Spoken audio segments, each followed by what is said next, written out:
अशुभानि निराचष्टे तनोति शुभ संततिं स्मृतिमात्रेण।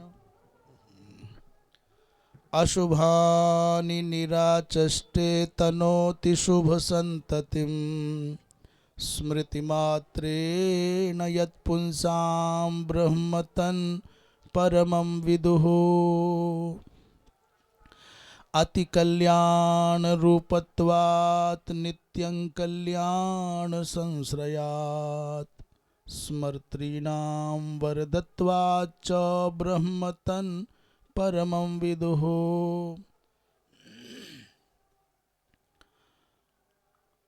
विश्वसर्ग विसर्गादिनवलक्षणलक्षितं श्रीकृष्णाख्यं परं धाम जगद्धाम नमामि तत्।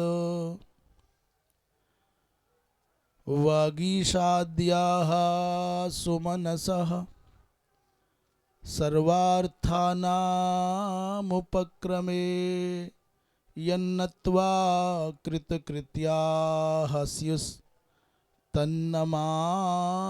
गजाननम्। वागीशायस्य वदने लक्ष्मीर्यस्य च वक्षसि यस्यास्ते हृदये संवित् तन्नृसिंहमहं भजे। श्रीराम जय राम जय जय राम। श्रीराम जय राम जय जय राम। श्रीराम जय राम जय जय राम। धर्म की अधर्म का प्राणियों में विश्व का गो हत्या गौ माता की परम पूज्य धर्म सम्राट स्वामी श्री करपात्री जी महाराज की अपने अपने सद्गुरुदेव भगवान की श्री वृंदावन विहारी लाल की श्री राजा रामचंद्र भगवान की तीर्थराज प्रयाग की हनुमान जी महाराज की हर हर। मान्य स्वामी जी डॉक्टर दर्शनानंद तीर्थ जी महाराज, स्वामी जी श्री गणेश आश्रम जी महाराज, स्वामी जी श्री महादेव आश्रम जी महाराज, आचार्यवर श्री भगवत शरण शुक्ल जी महाभाग, श्री डॉक्टर सप्तर्षि मिश्र जी, हमारे प्रिय आचार्य अम्बरीश मिश्र जी, मिश्रद्वय,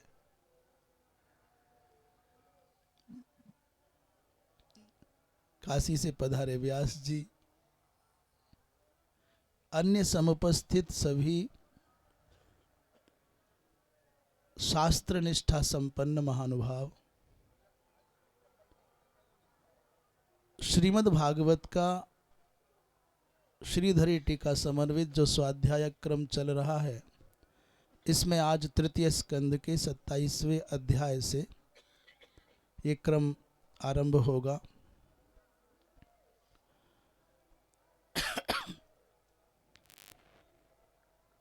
श्री भगवानुवाच प्रकृतिस्थोऽपि पुरुषो नाज्यते प्राकृतैर्गुणैः अविकारादकर्तृत्वान् निर्गुणत्वात् जलार्कवत्।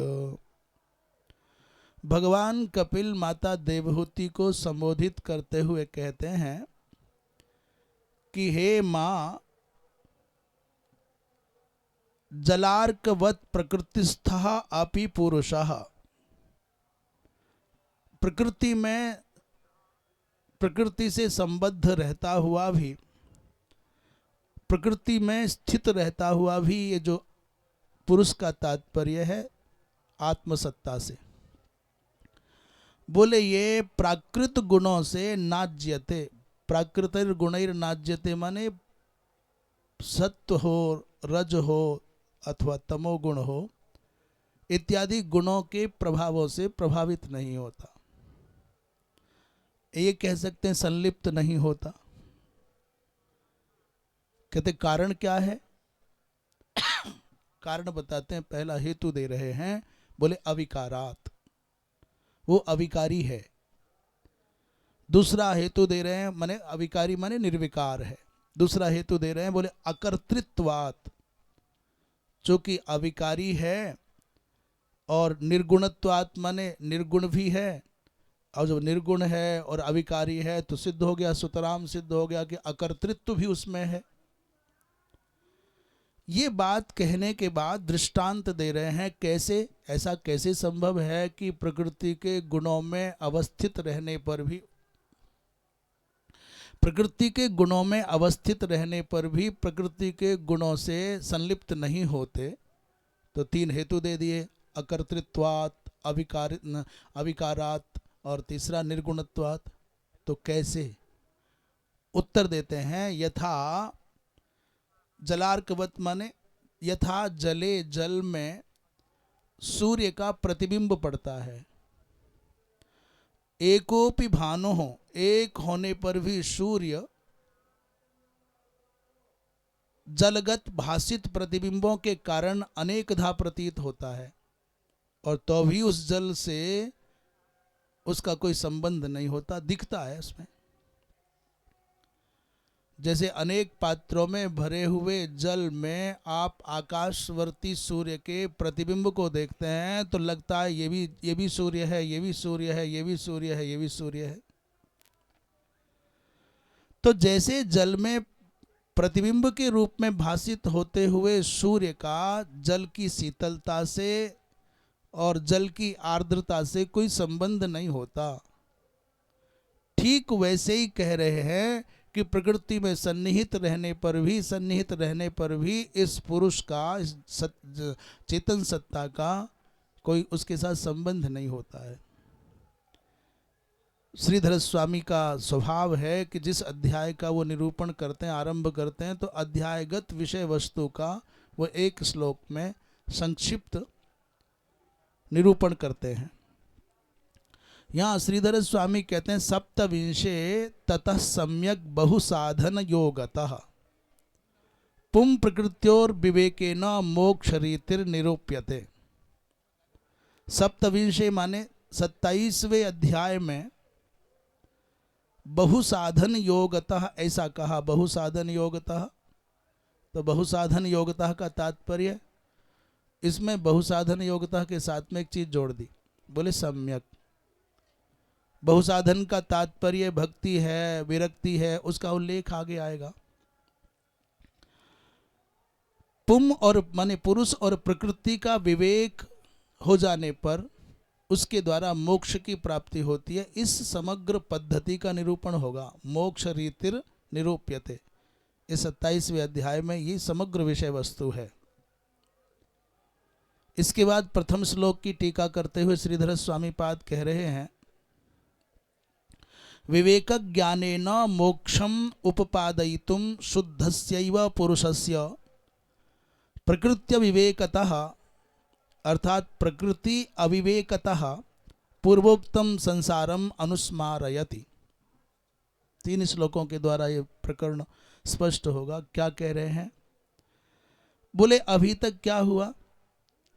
विवेक ज्ञानेन मोक्षम उपपादयितुम, विवेक ज्ञान के द्वारा मोक्ष का उपादन करने की दृष्टि से, अब कहते हैं शुद्धस्यैव पुरुषस्य, यद्यपि नित्य शुद्ध बुद्ध चैतन्य स्वरूप है पुरुष, उसे जीवात्मा की दृष्टि से कहो या परमात्मा की दृष्टि से कहो, यद्यपि विशुद्ध है, शुद्ध है, तथापि प्रकृत्य विवेकतः, प्रकृति का विवेक न होने के कारण अविवेकतः पूर्वोक्तम संसारम अनुस्मारयति, तभी तो संसारी हुआ।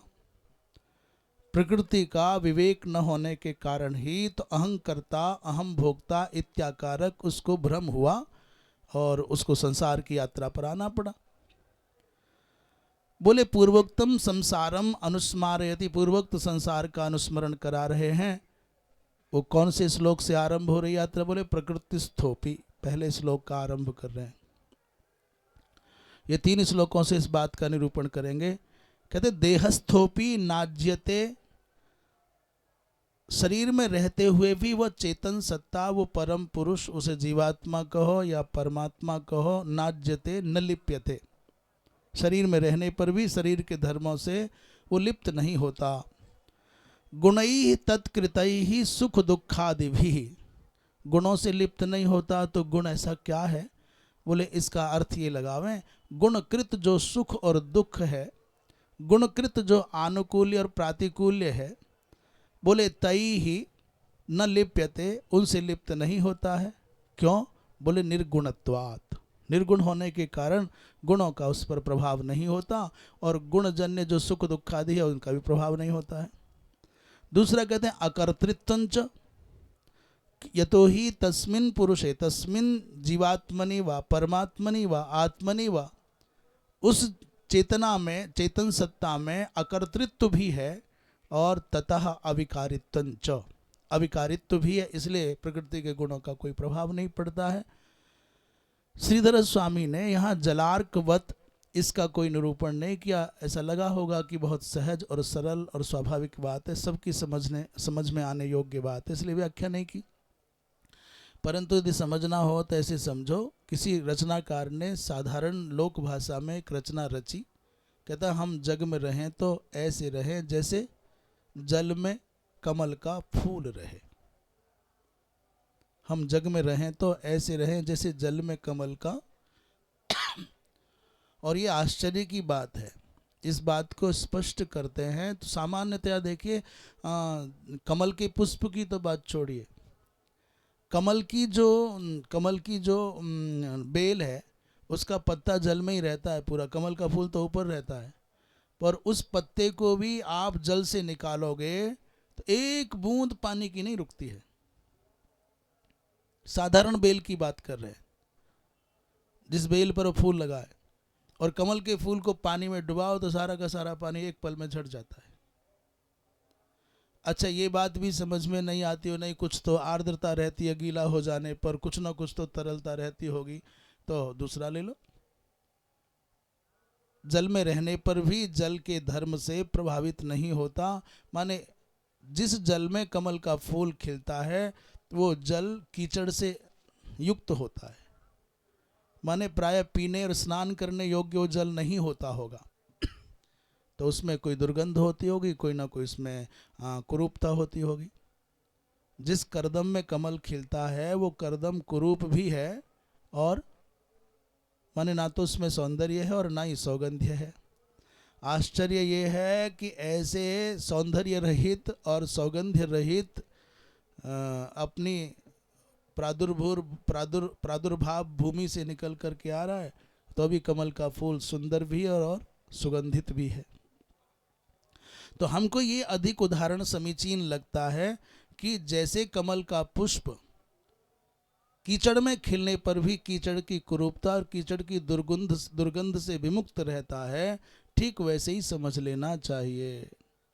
सांसारिक वातावरण चाहे कितना करदम के जैसा विकृत हो, जिसको कमल की भांति खिलना है वो कमल की भांति खिल करके, कमल के पुष्प की एक विशेषता और समझ में आती है। प्रायः मुझे लगता है 99% माने 99% महाराज कमल का फूल अपनी जन्मभूमि छोड़ता है, पहले तो छोड़ता ही नहीं है। लोगों के हाथ मुश्किल से आता है, जहाँ खिलता है वही बिखर जाता है, समर्पित वहीं हो जाता है। पर यदि कदाचित अपनी जन्मभूमि छोड़ता है तो 99% वह कमल का फूल भगवान की सेवा में जाता है। हम अनुमान से कह रहे हैं, हमारे मन में भाव आ रहा है इसलिए कह रहे हैं। या तो महादेव के चरणों में जाएगा या भगवान नारायण के चरणों में जाएगा। कोई कहेगा सहस्रार्चन करना है, कोई लक्षार्चन करना है, वो कम से भी कम संत की सेवा में जाएगा।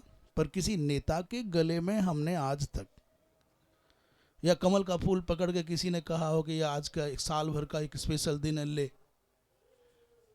स्थल पद्म का दुर्भाग्य अवश्य है कि वो नेताओं के चरणों की शोभा बढ़ाता है और कामनियों के न जाने कौन कौन से श्रृंगारों के काम आता है, और न जाने कौन कौन सी दूषित भावनाओं को व्यक्त करने के चक्कर में एक दिन महंगा हो जाता है। इस व्यंजना को अपने ढंग से समझ।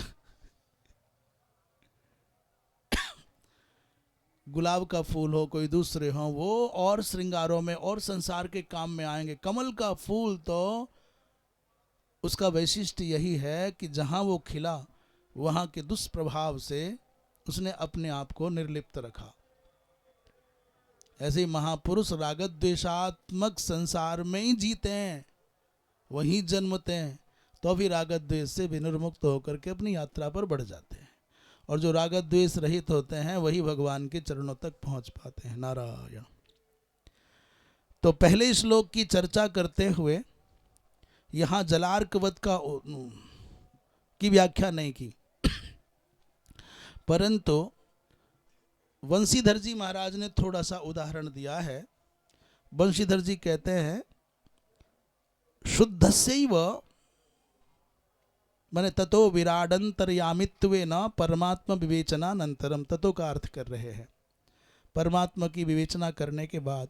शुद्धस्यैव वस्तुतः प्रकृति संग रहितस्यैव, शुद्ध का तात्पर्य प्रकृति के संग से जो रहित है, और दूसरा बोले तत्कृत गुण कार्यभूतैहि, माने जो प्रकृति के गुण हैं उन गुणों के जो कार्य हैं उन सबसे सर्वथा निर्लिप्त रहता है वो चेतन तत्व, इसलिए ततो निर्गुणत्वात् आदि कहा।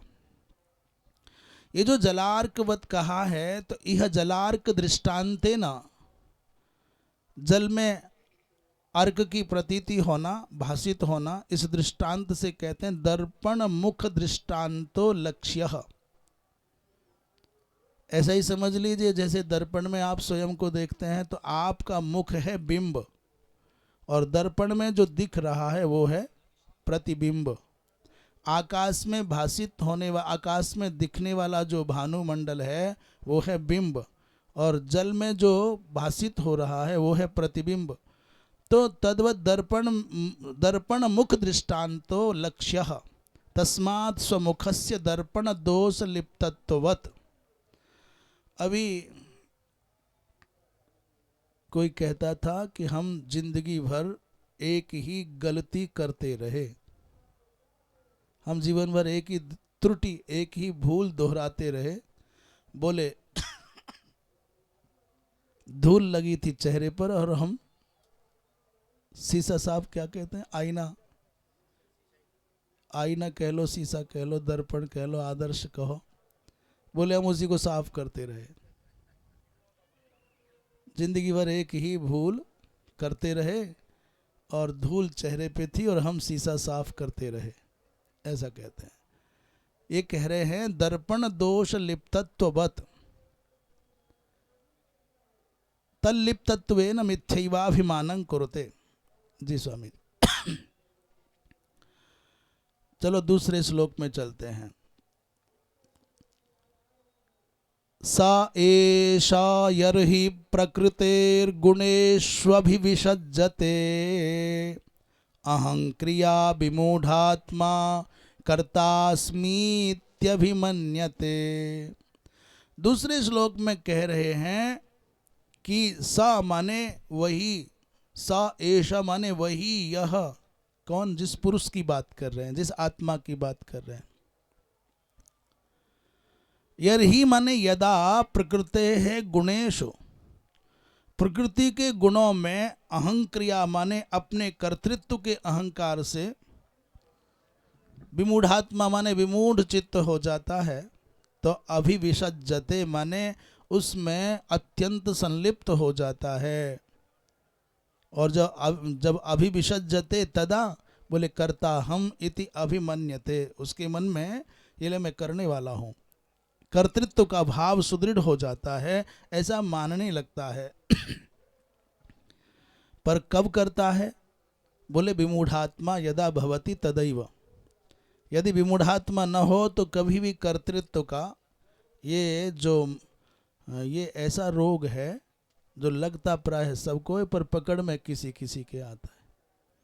घोर अहंकारी व्यक्ति भी यही कहता है कि नहीं नहीं, हम अभिमान से नहीं बोल रहे हैं, हमको रंच मात्र भी अहंकार नहीं है। कहो अहंकार, हमको अभिमान है, और साथ में बैठने वाले को और झूठ बुलवाते हैं। बताओ हमने कभी अभिमान किया है कि नहीं जी आप कैसे कर सकते हो? ब्रह्मा आदि का अभिमान कर सकते हैं, आप कैसे कर सकते हैं? इसलिए ऐसे लोगों के आसपास भी संभल करके बैठना चाहिए। बैठना ही पड़े मजबूरी में तो आंखें ऐसी लगा ले, प्रभु आप ही का ध्यान कर रहे हैं हम तो। कर्तास्मि इति अभिमन्यते, कर्तृत्व का भाव उसके चित्त में आ जाता है। तीसरे श्लोक में कह रहे हैं, तेन संसार पदवीमवशोभ्येत्य निर्वृतः प्रासंगिकैः कर्म दोषैः सदसन्मिश्रयोनिषु। बोले तेन, तेन का तात्पर्य कर्तृत्व माने न, कर्तृत्व मनने न, माने जब उसके मन में कर्तृत्व का भाव आता है तो अवसोपी, यद्यपि उसके भात में नहीं है, वो चाहता नहीं है, परंतु अवसोपी संसार पदवीम अभ्येति, वो विवश होकर के संसार के चक्र में पड़ जाता है, संसार की उस सरणी में, क्रम में आ जाता है। कहाँ जाता है? बोले सत असन और मिश्र योनिषु गच्छति। माने सत का तात्पर्य है उत्तम योनि, और असन माने अधम योनि, और तीसरी है मिश्र योनि, माने मनुष्य योनि को मिश्रित योनि माना है। देव योनि कहो और पशु पक्षी की योनि कहो, ये उच्च और ये सबसे उच्च हो गई और निम्न हो गई, और मध्य की योनि माने मनुष्य। बोले कैसे पड़ता है चक्कर में? बोले प्रासंगिक ही कर्म दोषई ही, वो जो अत्यंत प्रासंगिक का तात्पर्य आसक्ति के कारण जो कर्म दोष लग जाता है, इसलिए उसको बार बार जन्म लेना पड़ता है। क्यों लेना पड़ता है जन्म? बोले अनिर्वृता, निवृत्त नहीं हो पाता। कर्तृत्व का भान हो गया तो संसार की पदवी पर जाना पड़ता है, मजबूर होकर जाना पड़ता है। श्रीधर स्वामी पाद कह रहे अनिर्वृता सन, चूंकि वो निवृत्त नहीं हुआ है, विमुक्त नहीं हुआ है, इसलिए प्रासंगिक ही माने प्रकृति संग कृतई ही, प्रकृति का संग करने के कारण आसक्ति वसात क्या होता है? सदसन मिश्र योनिषु। सद माने देव योनि, और असद माने तिर्यक योनि, और मिश्र योनि माने नर योनि। इत्यादिषु योनिषु, इसी को कह रहे संसार पदवीम प्राप्नोति। संसार की यात्रा पर चल पड़ता है बार बार, फिर हाँपता हुआ कभी थोड़ा अच्छा सुकृत करता है, हे भगवान मेरे दुख मिट जाए, हे भगवान पुण्य मिल जाए। नहाई गंगा ठंडी में, हो गया पुण्य इकट्ठा, और उसी में असावधानी से कुछ अनुचित हो गया, प्रतिग्रह ले लिया, झंझट ही पड़ गया। आज हमारे मिश्र जी की जान को झंझट पड़ गया, अम्बरीश भैया की को। कोई भागता दौड़ता आया और हाथ पर धर गया पैसा, ये बहुत भागे, उसने कहा पंडा जी को दे देना। मैं सुन करके खूब हंसा कि जब पंडा जी को ही देना है तो ये काहे दे, तू काहे ना दे। पर वो बड़ा चालाक निकला, कौन रहा होगा पता नहीं। उन्होंने सोचा कि पंडा मैं कहाँ ढूंढने जाऊं, इनसे बढ़िया पंडित कौन मिलेगा। उनको एक संध्या वंदन निष्ठ, आचार निष्ठ विद्वान के हाथ में रखने का पुण्य मिल गया। अब झेलो तुम, उसका तो काम बन गया। आपने अपने से नीची कक्षा वाले को दिया होगा तो ऋण में आप रहेंगे, वो बढ़िया निकला। पहले महाराज जी यहाँ पर एक मीमांसक जी आते थे, गुजरात से, क्या नाम था उनका, पिनाकी जी। अच्छे पंडित थे, पर उत्तरार्ध में प्राय ऐसा हो जाता है। उनका अति आग्रह रहता था कि तीर्थराज की धरती पर हमेशा आते थे, बड़े सब महापुरुषों से जुड़े हुए और बड़े कट्टर थे, यहाँ किसी का पानी नहीं पीना चाहते थे। पर अभी ये बात भी 20 साल लगभग हो लिए, 1.25 रुपया निकालते और किसी को संध्या वंदन करने वाले को ढूंढते, और ओ तत्सद अद्वैत से ब्राह्मणों ने द्वितीय परार्थ श्री श्वेत बारह, बहुत जल्दी जल्दी बोलते, बोले बोले गोत्रम ब्रूहि, गोत्रम गोत्रम, तो गोत्र बुलवाते, और जब तक वो गोत्र और माता पिता का नाम अधिक बोल पाता तब हाथ पर वो पैसा रख करके चले जाते। किसी को पैर नहीं छूने देते थे। यदि किसी ने पैर छू लिया तो कई पीढ़ियों का तर्पण कर देते थे। ये थोड़ी भली भाषा है, तर्पण करना माने दादा परदादा।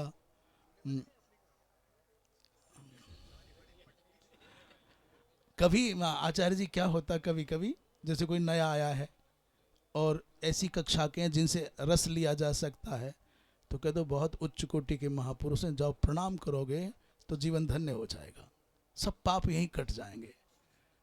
तो बड़े अच्छे अच्छे लोग शिकार बन जाते थे। हमने भी वो काम किया है, मैंने छुए नहीं है, छूने की प्रेरणा दी। तो जैसे कोई छूने जाता तो उनके हाथ में पत्थर हो, पानी हो, कुल्हड़ हो, कुछ हो, उसके द्वारा तर्पण करते थे डायरेक्ट। और मंत्र बोलते थे, कौन दुनिया में बोल सकता है इतने उत्तम, तुम्हारा पिता, तुम्हारा पितामह, तुम्हारी माँ।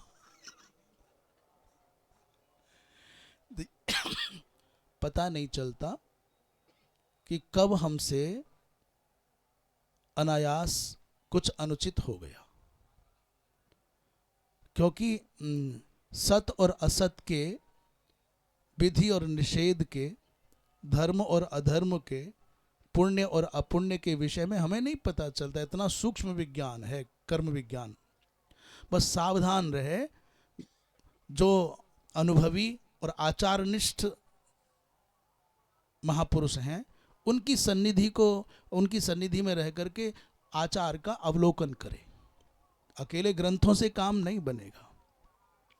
आचार का अवलोकन करें कि ये इन प्रसंगों में कैसे कैसे अपने आप को बचा ले जाते हैं। बस ये युक्ति है। संसार पदवी में तो क्या कह रहे हैं श्रीधर स्वामी, अच्छा तीसरा श्लोक हो गया ना।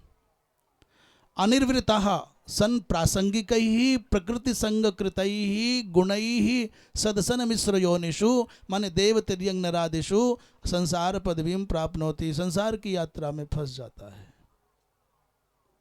और जितना सम्मान, और जब तक सम्मान आप पुण्यों के करोगे तब तक आपका पीछा कभी पाप न छोड़ेंगे। बहुत उलट पलट सी बात कर रहे हैं। जब तक आपके चित्त में सम्मान की चाह होगी, अपमान आपको कभी न छोड़ेगा। कुछ उलट बात कह दी ना। जब तक आपके चित्त में सफलता का आकर्षण रहेगा, असफलता कभी पीछा नहीं छोड़ेगी। विजय की चाह मन में आ गई तो संतुलन बिगड़ गया, असंतुलन हो गया, पराजय तैयार घूम रही है। बहुत विलक्षण मामला है। यदि आप चाहते हो कि संसार में हम कभी अपमान का दुख न भोगें तो एक उपाय है मेरे पास। अभी प्रतिज्ञा कर लो कि मुझे सम्मान नहीं चाहिए। अब सम्मान नहीं चाहिए तो कौन धरती पर माई का लाल है जो आपका अपमान कर जाएगा, और अपमान करके आपको, आपके हृदय को दुखी कर जाएगा। वे दोनों सगे हैं, बिल्कुल पूरे के पूरे सगे। इसलिए एक किसी भक्त ने भगवान से कहा कि भगवान, बोले पाप प्रचय वन, जैसे मेरे पापों को काटने की बात मैं कहता हूँ, बोले पुण्य पुंज मपि नाथ लुनी ही। भगवान चौंक गए, ये पहला मिला है कि पुण्य पुंज मपि नाथ लुनी ही। पातक प्रचय वन, ये पातकों के प्रचय को काटो सो तो काटो, ये तो सब दुनिया कहती है, पर ये कहाँ से नया आ गया कि मेरे पुण्य पुंज को भी छेदन कर दो महाराज। उन्होंने कहा क्या बात है भाई, पुण्यों को कटवाना चाहता है? बोले मैं समझ गया हूँ रहस्य। चाहे किसी व्यक्ति को लोहे की श्रृंखला से बांधो और चाहे उसको सोने की श्रृंखला से बांधो, उसमें विशेष तो बंधन ही है। बस पुण्य रज्ज्वा ब्रजेत ऊर्ध्वम और पाप रज्ज्वा ब्रजेत अधः, इतना ही तो अंतर है। पाप की रस्सी से बंधा हुआ व्यक्ति नीचे की ओर जाता है और पुण्य की रस्सी से बंधा हुआ पर है तो गले में फंदा ही ना। और मुझे तो लगता है नीचे जाने वाला खाली हो रहा है, बवाल थोड़ा कम हुआ है। ऊपर जो आ रहा है वो तो भरा, कुएं में डाल के देखो बाल्टी को, भरी आएगी, बोझा लेकर के आएगी। इसलिए पाप और पुण्य दोनों के प्रभाव से विमुक्त होना है तो पुण्याकर्षण से भी मुक्त होना होगा, तब चैन आएगा। चौथे श्लोक में क्या कह रहे हैं?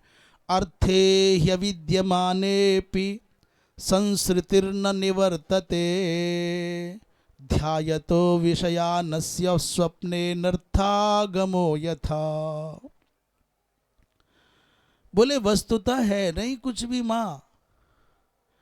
अर्थे ही अविद्यमान, अविद्यमाने माने वस्तुतः यथा स्वप्ने अनर्थागमो भवति। दृष्टांत को पहले इन्होंने अन्वय के आधार पर रख दिया, पर उसको बाद में भी ले सकते हैं। अविद्यमाने भी अर्थे, यद्यपि वस्तुतः कुछ है ही नहीं तो भी इतना जकड़ जाता है व्यक्ति, तो भी संसृतिर न निवर्तते, ये संसार का आवागमन का चक्कर कटता ही नहीं है। क्यों नहीं कटता है? बोले अविद्यमाने पे अर्थे, अर्थात इन पदार्थों का कोई अस्तित्व ही नहीं है, तो भी विषयान ध्यायतः। उसका मूल कारण है कि अभी आपके पास में आपके चित्त को उद्वेलित करने वाला उद्दीपन और आलंबन ऐसा कोई भाव नहीं है। कोई उद्दीपक भी नहीं है और आलंबन भी, आलंबक भी नहीं है, तो भी आपके चित्त में किसी रस का उदय हो सकता है। आपने किसी विषय का आकर्षण मन में पाल लिया तो वो व्यक्ति न होने पर भी, वस्तु न होने पर भी उसके अतिशय रस के उपभोग की वृत्ति चित्त में चलेगी तो बंधन में आ जाओगे। ध्यायतो विषयान पुंसः संगस्तेषुपजायते, संगात संजायते कामः, और कामात् क्रोधो भिजायते, क्रोधात् भवति सम्मोहः, सम्मोहात् स्मृति विभ्रमः, स्मृति भ्रंशात् बुद्धिनाशो, बुद्धिनाशात् प्रणश्यति। ये यात्रा है।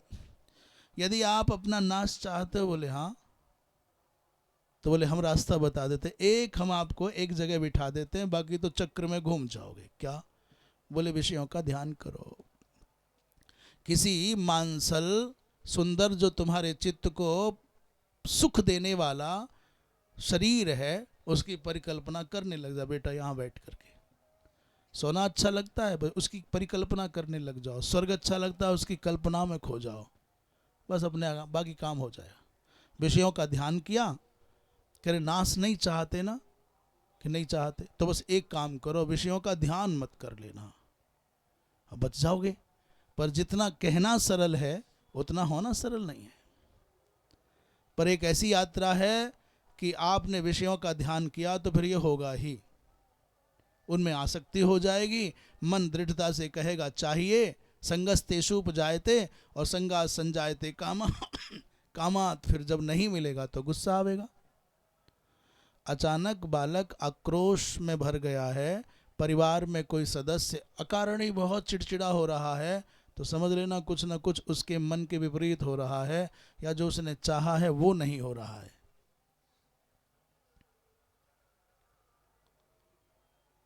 क्रोध के कारण सम्मोह हो जाता है, सम्मोह के कारण स्मृति विभ्रम हो जाता है, और स्मृति भ्रंश होने से बुद्धिनाश हो जाता है, और बुद्धिनाश होने से प्रणश्यति, नष्ट हो जाता है। उसी को कह रहे हैं भगवान, कपिल भगवान कहते हैं अविद्यमाने अविद्यमान नहीं है, ही निश्चयेन अविद्यमाने भी अर्थे। ये संसार का, प्रपंच का कुछ भी अस्तित्व नहीं है, तो अभी इसके संसार का चक्र नहीं कटता। क्यों? बोले अस्य ध्यायतः, क्या किसका ध्यान करने वाले का संसार नहीं कटता? बोले विषयान, विषयों का ध्यान करने वाले का संसार नहीं कटता। बोले क्या कह रहे हो कि अविद्यमाने पे अर्थ है? बोले स्वप्ने अनर्थागमो यथा, ऐसा ही है सारा का सारा खेल। स्वप्न में जो सपने सर काटे कोई, और जागे बिन दूर दुख होई। जैसे स्वप्न में अनायास ही अनर्थों का आगम हो जाता है, वैसे चूंकि वासना के कारण व्यक्ति स्वप्न देखता है। दिवस में, दिन में, अपने जीवन में जो वासनाएं मन में पाली वो अपूर्ण रह गईं, अतृप्त इच्छाएं रह गईं, तो शरीर तो शिथिल हो गया। जागृत अवस्था का सक्रिय शरीर स्वप्नावस्था में शिथिल हो गया, पर मन अभी जगा है।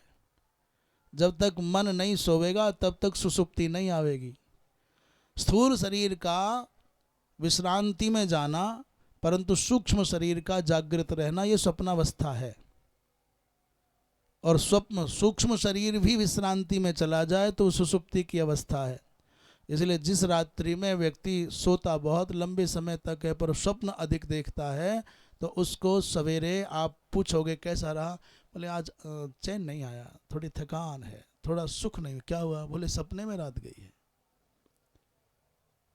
इस यंत्र को विश्रांति न मिली। श्रीधर स्वामी पाद कहते हैं कि ननो तरही अवास्तवत्वात् संश्रुते है किन तन निवृत्ति प्रयासेन तत्राह अर्थे ही थी। मैंने ननु तर्री अवास्तव कहते हैं, अब अवास्तव है, जब वास्तव में है ये नहीं तो संस्कृति की निवृत्ति के लिए प्रयास की क्या आवश्यकता है, कि अर्थ ही थी। हाँ ये सच है, अवास्तविक है, पर तो भी झमेला जान को लग जाता है।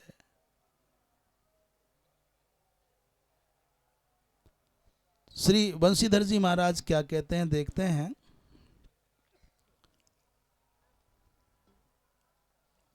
चौथा है ना ये।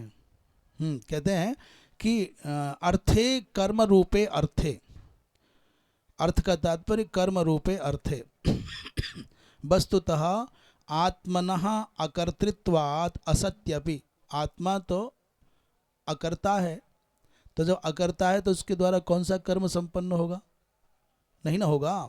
करे असत्य भी तत्र कर्तृत्वाभिमाने न, परंतु माने बैठा है कि मैं करता हूं। तद ध्यानात, और इसलिए तद विषय ध्यान भी करता है, चूंकि वो आसक्त हो जाता है, ध्यान करता है, इसीलिए संस्कृतिर न निवर्तते, संस्कृति का, संस्कृति माने आवागमन के चक्र का विराम नहीं होता। अनर्थागम, अनर्थागम का तात्पर्य क्या है, स्वप्न में अनर्थागम क्या होता है, तो जो चौपाई का भाव कहा है, स्वशिरच्छेदादि, स्वशिरच्छेदादि, सपने में सर आदि काट लिया, रो रहे हैं, दुखी हो रहे हैं। 5वें श्लोक में कह रहे हैं अत एव शनैश्चित्तम प्रसक्तमसतां पथि भक्ति योगे न तीव्रेण विरक्त्या च नयेद वशम। कुछ नहीं था और अपने आप से ही झमेला पाला है। अब उससे मुक्त होने का उपाय क्या है, करे अतएव शनैः, अतएव माने अतः इसीलिए, असताम पथि प्रसक्तम चित्तम, जो असन मार्ग में लगा हुआ चित्त है, जो मन वहां अटक गया है, मिथ्याभूत पदार्थों, मिथ्या व्यक्ति हो, वस्तु हो, स्थान हो, वहां अटक गया मन, तो असताम पथि माने असन मार्ग में फंस गए, वहां तुम्हारा चित्त लग गया, तो उसको अब कैसे निकाल करके लाएं, कैसे बचाएं, फंस गई। कहते हैं भक्ति योगे न, भक्ति योग के द्वारा। और भक्ति योग के साथ क्या चाहिए, बोले तीव्रेण विरक्तिया, तो भक्ति योग को तीव्र कर लो, चाहे विरक्ति को तीव्र कर लो, अथवा उभय। तीव्रेण, इसको दोनों का विशेषण भी बना सकते हैं, तीव्रेण भक्ति योगे न और तीव्रेण विरक्त्या च, ये मध्य में है। इसे कहते हैं देहली दीपक न्याय है, काकाक्षी गोलक न्याय भी कह सकते हैं, देहली दीपक न्याय भी कह सकते हैं। देहली में रखा हुआ दीपक बाहर और अंदर दोनों ओर प्रकाश करता है, और जैसे एक ही काक की एक ही जो नेत्रेंद्रिय है, वो दोनों गोलकों में चली जाती है। तो भक्ति योगेन, तीव्रेण भक्ति योगेन या तीव्रेण, अच्छा, परंतु तीव्रेण जो विशेषण है, ये भक्ति योग का ही विशेषण है। यदि यदि यदि विरक्तिया का विशेषण होता तो तीव्रया होता। इसका मतलब तीव्रेण भक्ति योगेन, पर तीव्र भक्ति योग के साथ साथ विरक्तिया ये आवश्यक है, विरक्ति भी होनी चाहिए। तो शनैः वशम नयेत, भगवान के श्री चरणों में अनन्य भक्ति हो, अनपायनी भक्ति हो, निष्काम भाव की भक्ति हो, और संसार के आकर्षणों से विरति हो। भजन पूजन तो बहुत करते हैं साहब, 10 घंटा बैठते हैं, जी इतने पाठ, इतना मंत्र, इतना अर्चन करते हैं जी, 14 घंटा बैठते हैं, पर जैसे ही पूजा के आसन से उठते हैं तो उन्हें चांदी की कढ़ाई चाहिए, और चांदी की ही खड़ाऊँ चाहिए, फिर चांदी की थाली का ही भोजन चाहिए, फिर वो ऐसी ही लग्जरियस सारी जीवन शैली चाहिए।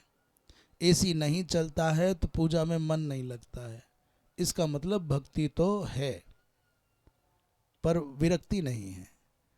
और विरक्ति के बिना जो भक्ति चल रही है बहुत देर तक टिकेगी नहीं। जब जब अनुराग के विषय जो तुमने अपनी ओर जाल बना रखे हैं उनमें न्यूनता आएगी, तब तो आपकी भक्ति कांप जाएगी, इसलिए भक्ति टिकेगी नहीं वैराग्य के बिना। वातानुकूलित रहना चाहिए। वातानुकूलित का तात्पर्य जैसा, इसलिए तपस्या का तात्पर्य ये नहीं है ठंडी है तो हमने रजाई, गद्दा, कंबल और जर्सी और ऐसा और वैसा, गर्मी हो गई तो एसी और वैसी और तैसी क्या क्या चाहिए। तपस्या का तात्पर्य सर्दी है तो आकंठ, क्या है, कंठ दधना, बोले कंठ दधन जल में खड़े रहो, दधन ही है, जान दधने जले, कंठ दधने जले, कंठ पर्यंत जल में खड़े होकर के जप करो, ये है तपस्या माघ के महीने में। और जब सर्द गर्मी पड़ती हो खूब तो पंचाग्नि तपो, और जब बरसात पड़ती हो तो खुले आकाश के नीचे इस ठंडिल पर बैठ जाओ अविचल, ये है तपस्या। शास्त्र तो ऐसी तपस्या का उल्लेख करते हैं। हाँ उसी को, हाँ हाँ, माने जानु दधनंग आदि पद आते हैं तो जानु पर्यंत ऐसा अर्थ होगा, घुटने तक का जल, कटी तक का जल, कंठ पर्यंत जहाँ तक खड़े, ऐसा। तो क्या कहते हैं, तीव्रेण भक्ति योगे ना, भगवान की भक्ति तीव्र हो, और अथवा ऐसा कर लो कि तीव्रेण वैराग्येण सनई ही, माने धीरे धीरे इस मन को खींच करके वहाँ से लाओ। अभी मोबाइल में बालक को आपने लगा दिया, माँ ने इस चक्कर में लगाया कि वो मुझे मेरा काम करने दे, चुप रहे, रोवे नहीं। 2-4 दिन, 10-5 दिन, क्या 2-4 महीने में उसका चित्त वहाँ अटक गया, बहुत ज़ोर से अटक गया। उसे भोजन नहीं सुहाता, माँ नहीं सुहाती, बस उसमें लगाए वो, खिलौना मिल गया। अब माँ को लगा बालक खराब ना हो जाए तो छीनती है उससे मोबाइल, आंखें खराब हो जाएंगी, मर जाएगा, बीमार हो जाएगा, तो जैसे मोबाइल छीना जाता रोता है। तो अब क्या करे, बोले शनई ही, कोई युक्ति से उससे अधिक आकर्षक कुछ और ऐसा जो क्षति न करे, स्नेह दिखाए, दूध पिलाए, गले लगाए, कुछ भी करे, तो सनई सनई संसार में आसक्त मन को भगवान की ओर लावे, ऐसा कह रहे हैं। चौथा है ना ये, तो चौथे का कि 5वां है, हाँ 5वां हो गया ना। तो 5वें में कहते हैं यतो विषय ध्यानम अनर्थ हेतु हो अतो मनो नियंतव्यम इत्याह। इस श्लोक की पुष्पिका में माने प्रारंभ में कह रहे हैं कि यतो विषय, चूंकि विषय ध्यान ही अनर्थ का हेतु है, सभी अनर्थों का हेतु विषय ध्यान ही है। विषय ध्यान से तो लाख गुना अच्छा है विषय का उपभोग कर लो। दर्पण के सामने जैसे कोई आता है तो उतनी देर तक दर्पण उसका रहता है, और सामने से हटा तो दर्पण खाली हो जाता है। यदि कदाचित तुम्हारे चित्त में मीठा खाने की वासना है, रसगुल्ला खाने की वासना है, गोलगप्पा खाने की वासना है, तो खाओ और फेंक दो दोनों। पर यदि आपने निरंतर उसका अभिध्यान किया तो फिर कठिनाई हो जाएगी। कहते हैं अतएव विषय ध्यानस्य अनर्थ हेतुत्वात् एव, विषय ध्यान ही समग्र अनर्थों का हेतु है। अतो मनो, अतः मनो, इसलिए मन को नियंतव्यम, नियंत्रण में करना चाहिए। अतवेति, अतवेति माने उसी का अर्थ कर रहे हैं। असताम इंद्रियाणाम पथि विषय मार्गे, असत जो इंद्रियां हैं विषयों के आकर्षण में रची पची इंद्रियों को असद इंद्रिय कह रहे हैं, और इंद्रियों विषयों के आकर्षण से विमुक्त होकर के भगवान के रसास्वादन में रत जो इंद्रियां हैं, अनुशासित इंद्रियां हैं, उनको सदिंद्रिय कहा जाता है। इन असद इंद्रियों के पथी माने विषय मार्गे, इन इंद्रियों के विषयों में, विषय मार्ग में तीव्रेण दृढ़ेन जो फंस गए हो, तो वहां से निकालने के लिए क्या साधन चाहिए? बोले तीव्र दृढ़ विरक्ति चाहिए। तो यहाँ विरक्त्या माने दृढ़ेन का अर्थ कर दिया वहां पर भक्ति योगेन। और श्रीधर स्वामी कहते हैं विरक्त्या माने तीव्र या विरक्त्या। अब जब आपको तीव्र का अन्वय दोनों ओर करना है तो विरक्त्या के साथ में तीव्र या लगा दो, ऐसा स्वामी जी ने कहा। और यदि तीव्रेण कहना है तो उसको भक्ति योग के साथ जोड़ दो, परंतु चाहिए दोनों ओर। तीव्र वैराग्य चाहिए और तीव्र भक्ति योग चाहिए, तभी वहां से मन हटेगा, तभी जान बचेगी। अच्छा, वंशीधर जी ने तो विशेष नहीं कहा, वही अतएव विषय ध्यानस्य अनर्थ हेतुत्वात् एव, इतना ही कहा है। छठे श्लोक में यमादिभिर्योग पथैरभ्यसन् श्रद्धयान्वितः मयि भावेन सत्येन मत्कथा श्रवणेन च।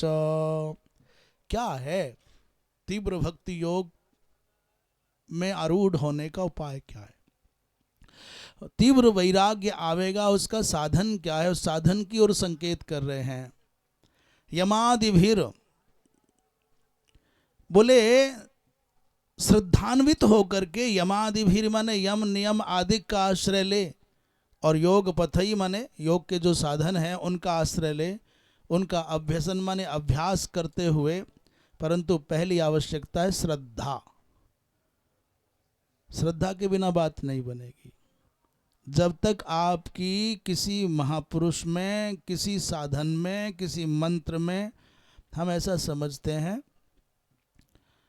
कि ये जो मंत्र हैं, ये जो ग्रंथ हैं, ये जो महात्मा हैं, ये जो गुरु हैं, ये जो तीर्थ हैं, सब चैतन्य हैं।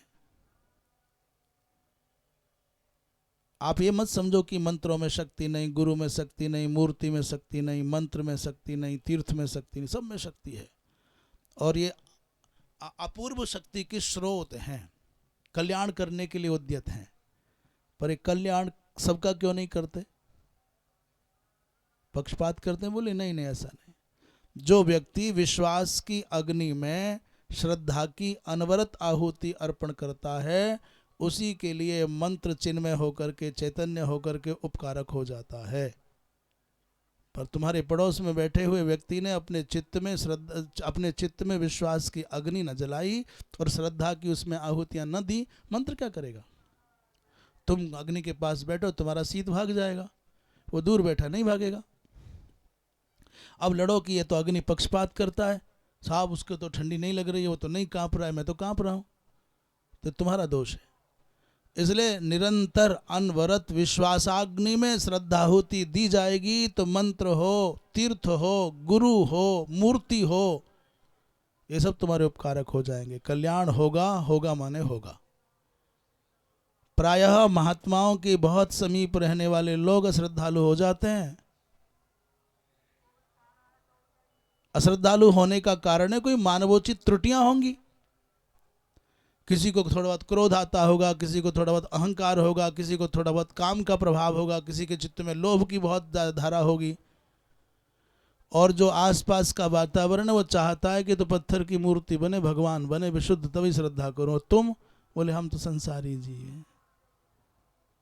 बड़े प्यार से कहता है, साहब हमारे दादाजी बहुत विद्वान थे। बोले आप? बोले हम क्या करें, हम तो महाराज ऐसे ही हैं। तो दादाजी के विद्वान होने से तुम्हारा क्या भला होना है भाई? हमारे पिताजी चारों वेदों के थे, तो तुम कितने? बोले हम तो पुस्तकों नहीं छुपाए। अश्रद्धा का कारण है कि वहां के वातावरण में जो कुछ ऐसा है जो हमको अच्छा नहीं लगता है, वो अश्रद्धा का कारण बन जाता है। और दूर रहने वाला उसी महात्मा के मात्र आभामंडल से प्रभावित होकर के न जाने क्या क्या पा जाता है। फिर वो गीत गाता है, मैंने तो गुरु जी का ध्यान किया तो कविता लिखने लगा, मैंने गुरु जी के चरणों में मन से प्रार्थना की, मेरी नौकरी लग गई। फिर कहते मेरी छोरी का विवाह हो गया, मेरा मकान बन गया। क्या है? दूर से जो आभा मंडल है, उस आभा मंडल के उपासना करने वाला पार लग जाता है, और ज्यादा समीप आने वाला बोले दग्ध हो जाता है। फिर वो खुद को ठीक करने के चक्कर में नहीं पड़ता, वो गुरु को ही ठीक करे बिना नहीं मानेगा। बोले पूरा ठीक करना है, पहले जब तक गुरु ठीक नहीं होता तो बात नहीं बनेगी। ऐसा थोड़ी होता है, सब नाश हो रहा है सनातन का, तो पूरा ठीक करके वो दूसरों को ठीक करते करते बेचारा ठीक होता है कि नहीं, ठुक तो जाता है। ये ठीक तो हो ना हो, ठीक होने में और ठुकने में, जब ज्यादा ठक ठक करेगा तो ठुकेगा ही, और क्या करेगा। एक बार हमारे महाराज जी से, पूज्य स्वामी विष्णु आश्रम जी महाराज से, किसी ने कहा महाराज जी मामला क्या है। दूर दूर से लोग आते हैं, उनकी ऐसी अपार श्रद्धा, ऐसी भावना, आंखों में आंसू आते हैं, और ऐसा करते हैं वैसा करते हैं। कोई चरणों में लेटता है, कोई चरणों की रज, और ये आसपास के लोगों में कुछ परिवर्तन नहीं, और परिवर्तन देखने में आता है। बिल्कुल सच्ची घटना बता रहे महाराज जी। और आसपास के वातावरण में कुछ प्रभाव नहीं दिखाई दे। 10 साल जहाँ खड़े थे 10 साल पहले, आज भी वहीं खड़े, केवल भोजन बढ़िया और दक्षिणा बढ़िया और कपड़ा बढ़िया और थोड़ा सा ये बढ़िया। तो कुछ पल महाराज श्री जी ने नेत्र बंद किए, बोले भाई महात्मा भी समुद्र के जैसे होते हैं। समुद्र के पास मछुआरा जाता है जाल लेकर के, बोले मछली फंसानी है, तो मछली मिल जाती है। कोई रातनिक जाता है, मोती की अपेक्षा में जाता है, उसको मोती मिल जाते हैं, रत्न मिल जाते हैं। तो जो जिस भाव से महात्मा के पास जाता है, कोई दक्षिणा के चक्कर में जाता है, दक्षिणा मिल जाती है। कोई बढ़िया भोजन के चक्कर में जाता है, तो जीवन भर भोजन का लक्ष्य पूर्ण करता रहता है। कल्प वृक्ष है महात्मा, जिसका लक्ष्य ही केवल इतना सीमित है कि यही चाहिए, तो वही मिलता है। और यदि वो लक्ष्य हो कि मुझे आनंदानुभूति हो, भगवत प्राप्ति हो, तत्व ज्ञान हो, तो वो भी मिल जाएगा। इसलिए अधिकांश ऐसा महाराज श्री जी ने कहा। और ये देखने में आता है, बड़े महात्माओं के आसपास के लोगों को देख लोगे तो आपका जी यदि मजबूत न होगा तो बहुत गड़बड़ हो जाएगी। इसलिए जब जाओ महापुरुषों के पास, तो बुरा जो देखन में चला, बुरा न मिलिया कोई, और जो मन खोजा अपना, तो मुझसे बुरा। ये सूत्र को पकड़ करके जाओगे तो ही पार लग पाओगे, नहीं तो अहंकार का, दंभ का, विद्वेष का, अश्रद्धा का, अविश्वास का ये मगरमच्छ इतने भरे पड़े, निगल जाएंगे, तुमको पता ही नहीं चलेगा। और ये भी बड़ा सूक्ष्म अभिमान है, मेरे गुरुजी बहुत महान है, उनके जैसे है धरती पर कोई। अरे बाबा गुरुजी तो महान है, तू अपने बारे में सोच कि तू क्या है। ऐसा क्या बात चल रही थी, व्यवहार में चले गए।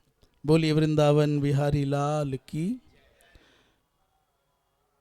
यमादिभिर योग पथई, यम नियम आदि जो योग के साधन हैं, उनका अभ्यास करते करते, परंतु अभ्यास बोले श्रद्धा पूर्वक अभ्यास हो, ऐसा नहीं, श्रद्धान्वित अभ्यसेत। और मई, उसमें दूसरा क्या करना है, बोले मई भावेन सत्येन मत कथा श्रवणेन च, मई सत्येन भावेन और मत कथा श्रवणेन च। जब ये ऐसा करेगा तो मुझ में सच्चे भाव से, सत्येन भावेन, और मेरी कथाओं को श्रद्धा पूर्वक सुनेगा, आगे तक श्लोक चलेगा ये, तो थोड़ी थोड़ी बात बनेगी, संसार से वैराग्य होगा और भगवान के चरणों में तीव्र भक्ति का भाव जगेगा। पर ये बात तो पक्की है कि जब तक भगवत कथा श्रवण करने में रुचि न जगेगी, तब तक बात नहीं बनेगी। बहुत सारे वचन हैं इस विषय में, हम दूसरे का तो क्या उदाहरण देंगे, अपना हम समझते हैं कि गुरुजनों के अनुग्रह से सबसे पहले 1900 संभवतः हमको लगता है कि हमने विधिवत व्यवस्थित जो भागवत की कथा सुनी, उससे पहले महात्म्य पढ़ लिया, और हाँ 97 से पहले भागवत जी का कुछ 1 स्कंध या 2 स्कंध हो गए थे, 97 से 97 तक। तो कुछ विशेष रति नहीं।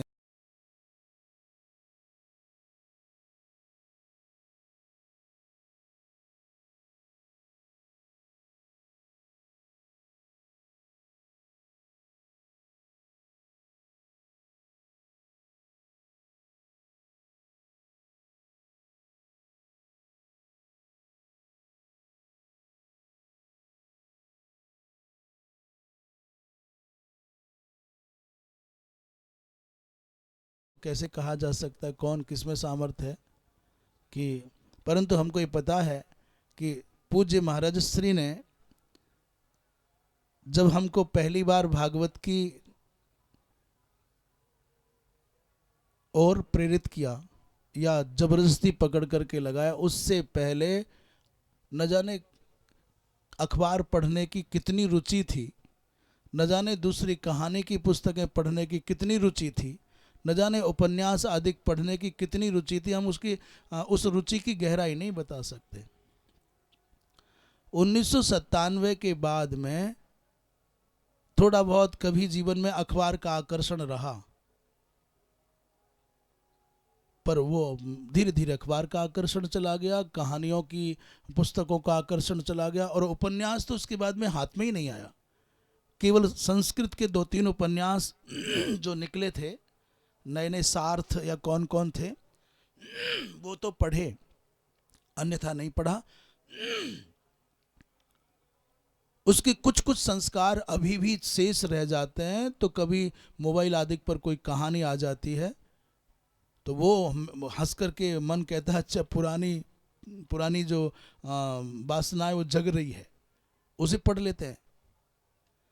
परंतु वो श्रीमद् भागवत का जो अनुग्रह प्राप्त हुआ पूज्यपाद परम भागवत संत स्वामी श्री विष्णु आश्रम जी महाराज की कृपा से, उसका अनुभव तो हम जानते हैं। हम कह सकते हैं हाँ, संत आज भी मनुष्य के जीवन को, मन को परिवर्तन करने की सामर्थ्य रखते हैं।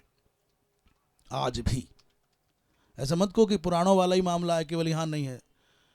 वो सब बदल रहा है। यदि वशिष्ठ नहीं है तो तुम कौन से दशरथ हो, याज्ञवल्क्य नहीं है तुम कौन से जनक हो। तो जैसे तुम हो वैसे महात्मा है, महात्मा में ही दोष ढूंढोगे। तो क्या कि यहाँ जो प्रसंग चल रहा था कि भैया भगवान की कथा सुने बिना गति नहीं है।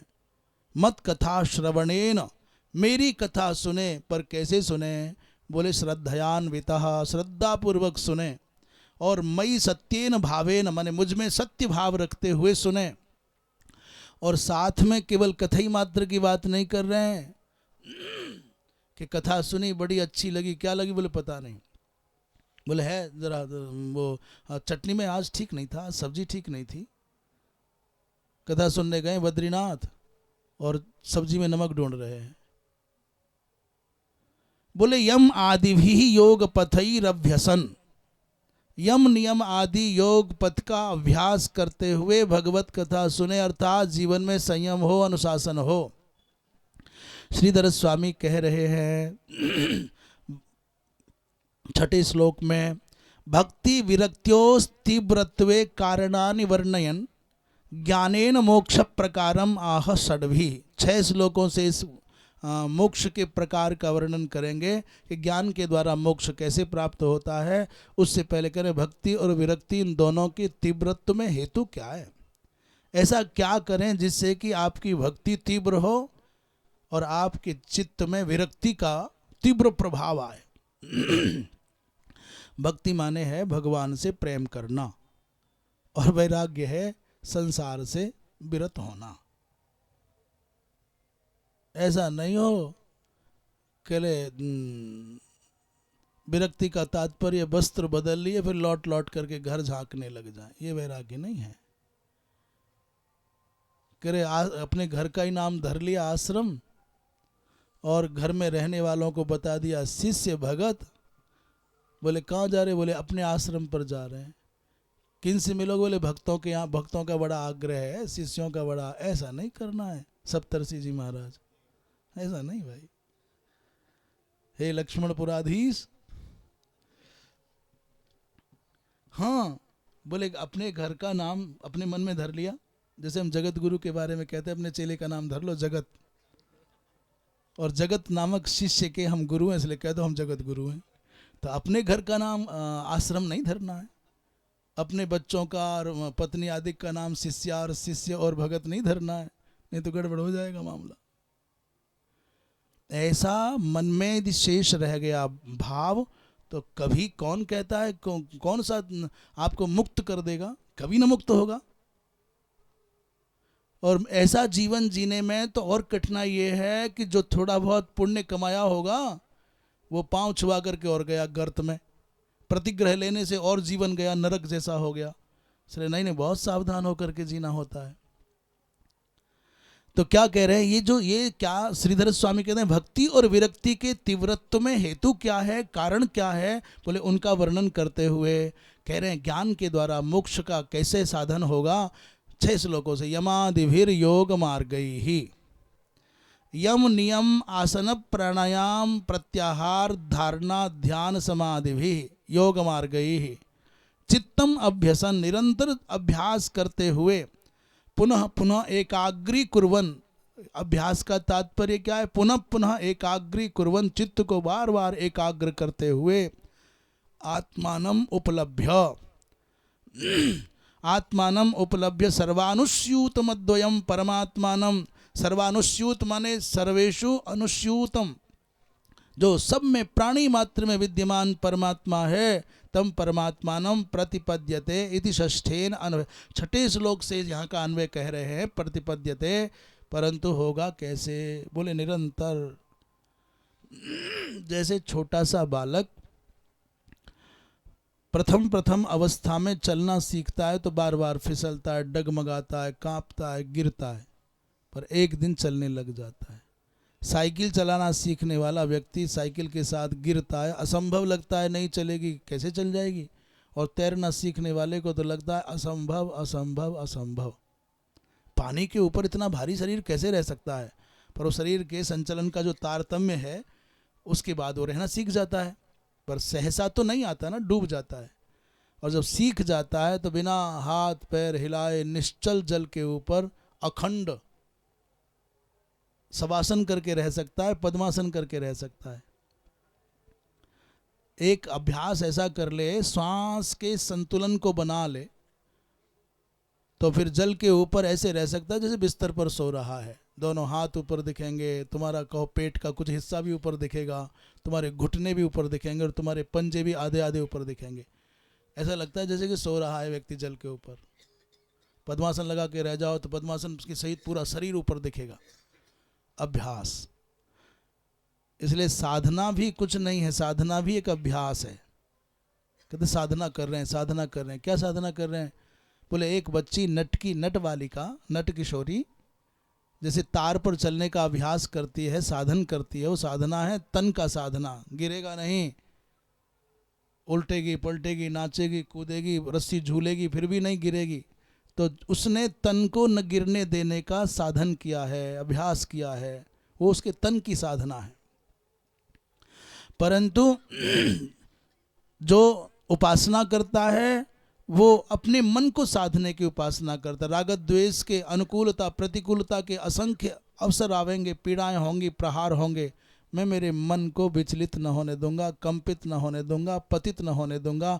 जैसे एक नट की बालिका रस्सी पर नाच सकती है, चल सकती है, वैसे ही साधक भी अपने मन को साध सकता है, चाहे तो, नहीं चाहे तो कुछ नहीं कर सकता। वृंदावन बिहारी लाल की।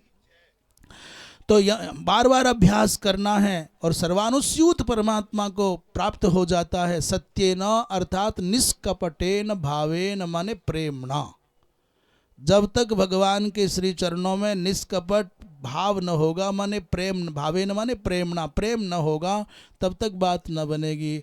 और इसी भाव को प्रौढ़ करने के लिए भगवत कथा का श्रवण परम आवश्यक है, श्रद्धा पूर्वक। ऐसा श्रीधर स्वामी ने कहा। बंशीधर जी कह रहे हैं आदिना माने नियमादि ग्रह, यम और नियम आदि का ग्रहण कर रहे हैं।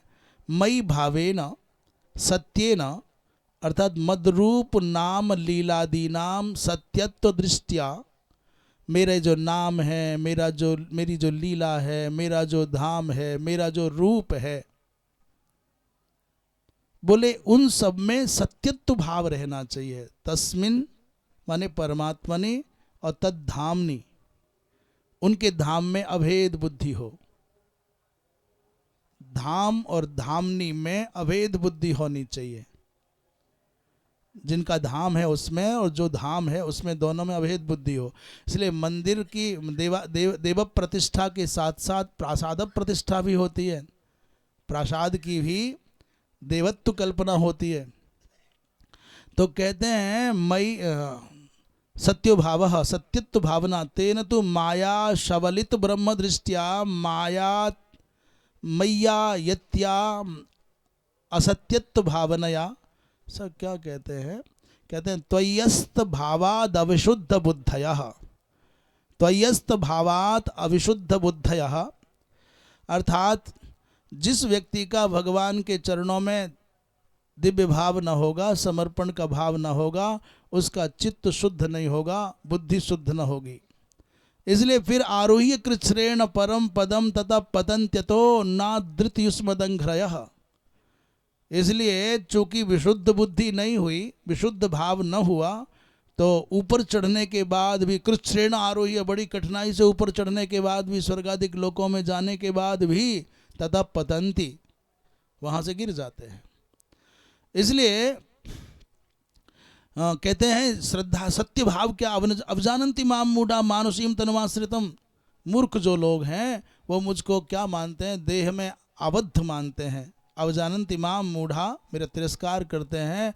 मानुषीम तनुमाश्रितम न भजंती, अवजानंती, न भजंती माने अस्मात् एव, न भजंती का तात्पर्य ही अवजानंती, तिरस्कार करते हैं, भजन नहीं करते। इस बात को समझ लिया जाए कि जीवन के समुद्धार का मार्ग भगवत कथा श्रवण से प्रारंभ होता है, वो भी श्रद्धा पूर्वक भगवत कथा सुनी जाए तो। सर्वभूत समत्वेन निर्वैरेण प्रसंगतः ब्रह्मचर्येण मौनेन स्वधर्मेण बलीयसा।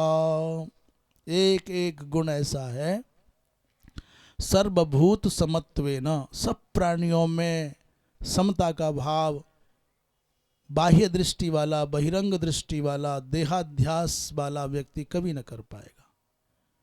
जितने लोग समता की बात करने वाले हैं कि समता, समरसता और समता, कभी नहीं होगी। इससे बड़ी झूठ तो कुछ और हो नहीं सकता कि सब बराबर हैं, सब समान हैं, सब में समता का भाव है। हो ही नहीं सकता कभी। समता का भाव ऐसे करेंगे कि हाथी को जितना दिया जाता है उतना ही चींटी को दिया जाए, और चींटी को कहा कि तेरे सर पर रख करके देंगे, और चींटी को जितना दिया जाता है उतना ही हाथी को दिया जाए। तो कोई समता कैसे हो जाएगी भाई? समता का तो एक ही आधार है, सब में भगवत बुद्धि हो जाए, होगा साम्य भाव।